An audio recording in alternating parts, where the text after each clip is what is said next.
Oh,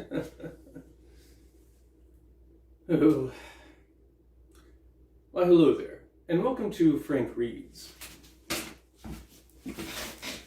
I'm Frank Hasemuller, and I've been reading some of my favorite stories lately, and I thought I'd share them with you. I enjoy them, and I hope you will too. Today we are reading the first chapter of Alice's Adventures in Wonderland, and I plan on reading the entire book chapter by chapter. Alice's Adventures in Wonderland is a very important book because there really hadn't been any children's literature like it before. It's a very silly, very absurd, very funny, very fun story where the adults are the most absurd and the child is the most centered and clear-headed. It's very interesting, especially considering that it was published in the middle of the Victorian era where social hierarchy was very rigid and childhood, as we know it, didn't really exist. It wasn't really something to be enjoyed. It was something to be endured. And children spent their childhood more or less preparing to become adults and not really enjoying themselves. Not as much as we do today. And Alice's Adventures in Wonderland was kind of a pretty powerful refutation to that. And it was written by Lewis Carroll, whose real name was Charles Dodson, who was, I believe, a mathematics professor. So it's interesting that he wrote this very popular fantasy children's book, and he wrote it to entertain the children of his friends. And it has remained popular from the moment it was published well over 100 years ago. And when you read it, it's easy to see why it is so popular. So let's go down the rabbit hole and read chapter 1 of Alice's Adventures in Wonderland.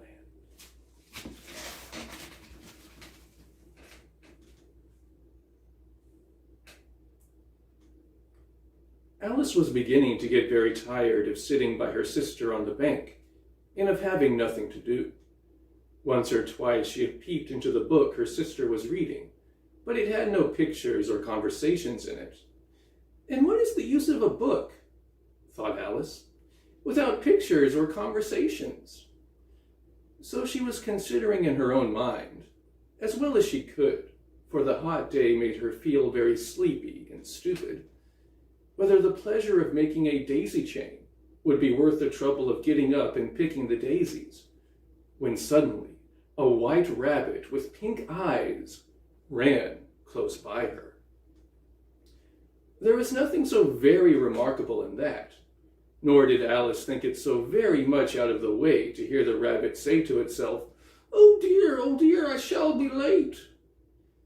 When she thought it over afterwards, it occurred to her that she ought to have wondered at this, but at the time it all seemed quite natural. But when the rabbit actually took a watch out of its waistcoat pocket and looked at it, and then hurried on, Alice started to her feet, for it flashed across her mind that she had never before seen a rabbit with either a waistcoat pocket or a watch to take out of it, and burning with curiosity, she ran across the field after it, and fortunately was just in time to see it pop down a large rabbit hole under the hedge. In another moment, down went Alice after it, never once considering how in the world she was to get out again. The rabbit hole went straight on like a tunnel for some way, and then dipped suddenly down, so suddenly that Alice had not a moment to think about stopping herself before she found herself falling down a very deep well. Either the well was very deep, or she fell very slowly, for she had plenty of time as she went down to look about her and to wonder what was going to happen next. First she tried to look down and make out what she was coming to, but it was too dark to see anything. Then she looked at the sides of the well, and noticed that they were filled with cupboards and bookshelves. Here and there she saw maps and pictures hung upon pegs. She took down a jar from one of the shelves as she passed it. It was labeled orange marmalade, but to her great disappointment, it was empty. She did not like to drop the jar for fear of killing somebody, so managed to put it into one of the cupboards as she fell past it. Well, thought Alice to herself, after such a fall as this, I shall think nothing of tumbling down the stairs. How brave they'll all think me at home. Why, I wouldn't say anything about it, even if I fell off the top of the house. Which was very likely true. Down, down, down. Would the fall never come to an end? I wonder how many miles I've fallen by this time, she said aloud. I must be getting somewhere near the center of the earth. Let me see. That would be 4,000 miles down, I think. For, you see, Alice had learnt several things of this sort in her lessons in the schoolroom, and though she was not a very good opportunity for showing off her knowledge, as there was no one to listen to her, still, it was good practice to say it over. Yes, that's about the right distance, but then I wonder what latitude or longitude I've got to. Alice had no idea what latitude was, or longitude either, but thought they were very nice, grand words to say.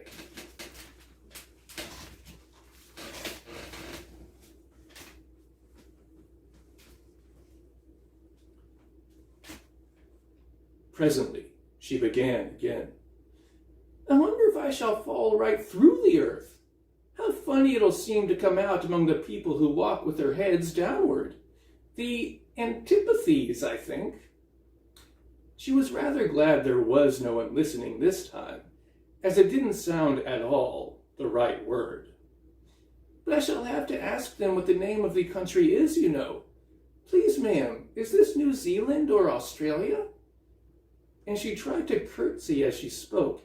Fancy curtsying as you're falling through the air. Do you think you could manage it? And what an ignorant little girl she'll think me for asking. No, it'll never do to ask.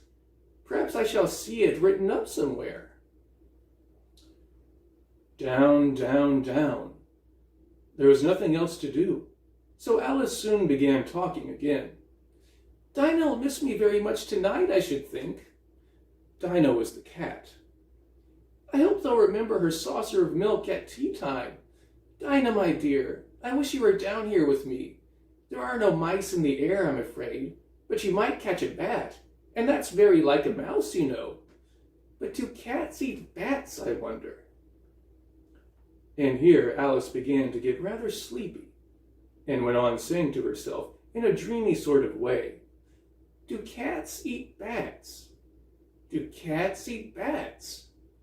And sometimes, do bats eat cats? For, you see, as she couldn't answer either question, it didn't much matter which way she put it. She felt that she was dozing off, and had just begun to dream that she was walking hand in hand with Dinah, and saying to her very earnestly, Now, Dinah, tell me the truth. Did you ever eat a bat? When suddenly, thump, thump, down she came upon a heap of sticks and dry leaves, and the fall was over.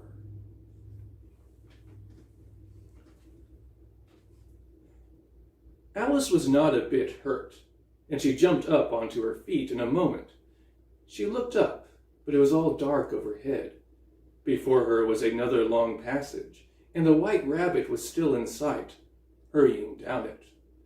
There was not a moment to be lost. Away went Alice like the wind, and was just in time to hear it say as it turned a corner, Oh, my ears and whiskers, how late it's getting!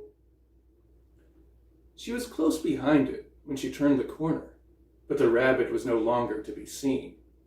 She found herself in a long, low hall, which was lit up by a row of lamps hanging from the roof.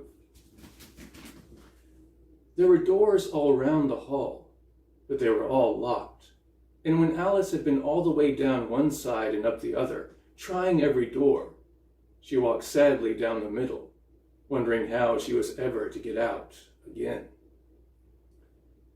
Suddenly she came upon a little three-legged table, all made of solid glass. There was nothing on it except a tiny golden key, and Alice's first thought was that it might belong to one of the doors of the hall. But alas, Either the locks were too large, or the key was too small, but at any rate it would not open any of them. However, on the second time round, she came upon a low curtain she had not noticed before, and behind it was a little door about 15 inches high. She tried the little golden key in the lock, and to her great delight, it fitted. Alice opened the door and found that it led into a small passage, not much larger than a rat hole. She knelt down and looked along the passage into the loveliest garden you ever saw. How she longed to get out of that dark hall and wander about among those beds of bright flowers and those cool fountains.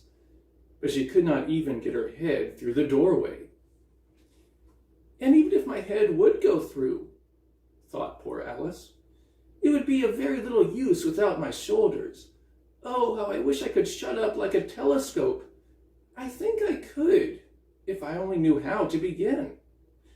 For, you see, so many out-of-the-way things had happened lately that Alice had begun to think that very few things indeed were really impossible.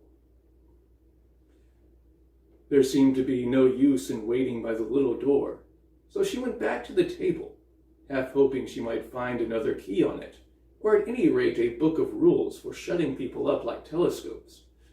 This time she found a little bottle on it, which certainly was not here before, said Alice. And round the neck of the bottle was a paper label with the words "Drink Me" beautifully printed on it in large letters.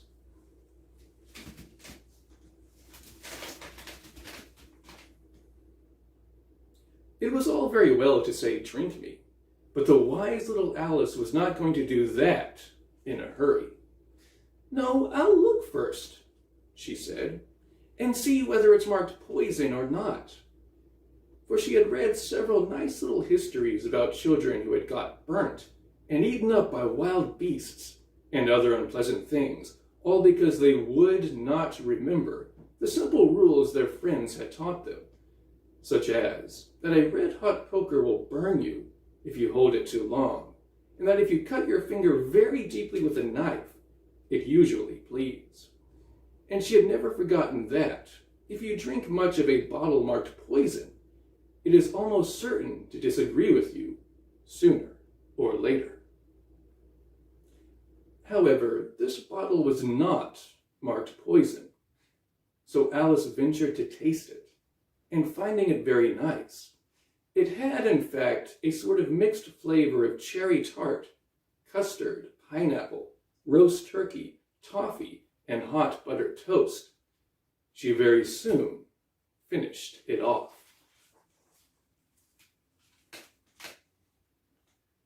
"What a curious feeling," said Alice. "I must be shutting up like a telescope." And so it was indeed. She was now only 10 inches high, and her face brightened up at the thought that she was now the right size for going through the little door into that lovely garden. First, however, she waited for a few minutes to see if she was going to shrink any further. She felt a little nervous about this. "For it might end, you know," said Alice to herself, "in my going out altogether, like a candle. I wonder what I should be like then." And she tried to fancy what the flame of a candle is like after the candle is blown out, for she could not remember ever having seen such a thing.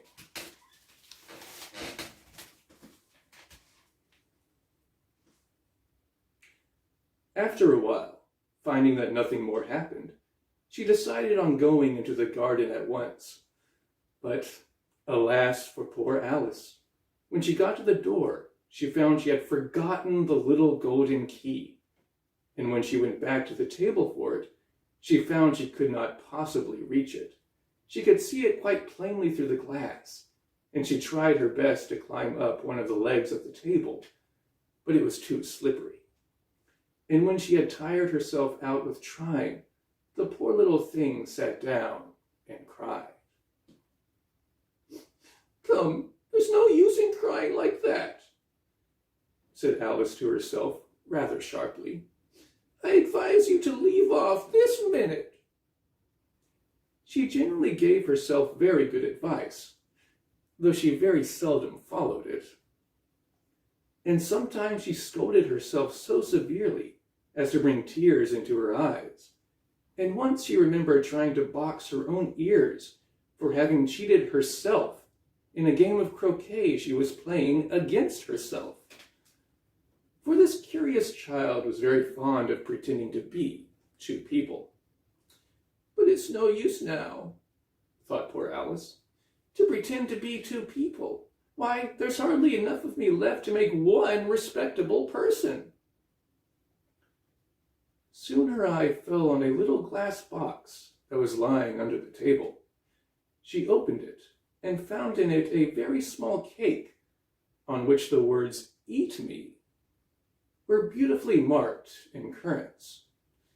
"Well, I'll eat it," said Alice, "and if it makes me grow larger, I can reach the key, and if it makes me grow smaller, I can creep under the door, so either way I'll get into the garden, and I don't care which happens." She ate a little bit and said anxiously to herself, "Which way, which way?" putting her hand on the top of her head to feel which way it was growing, and she was quite surprised to find that she remained the same size. To be sure, this generally happens when one eats cake, but Alice had got so much into the way of expecting nothing but out-of-the-way things to happen that it seemed quite dull and stupid for life to go on in the common way. So she set to work and very soon finished off the cake.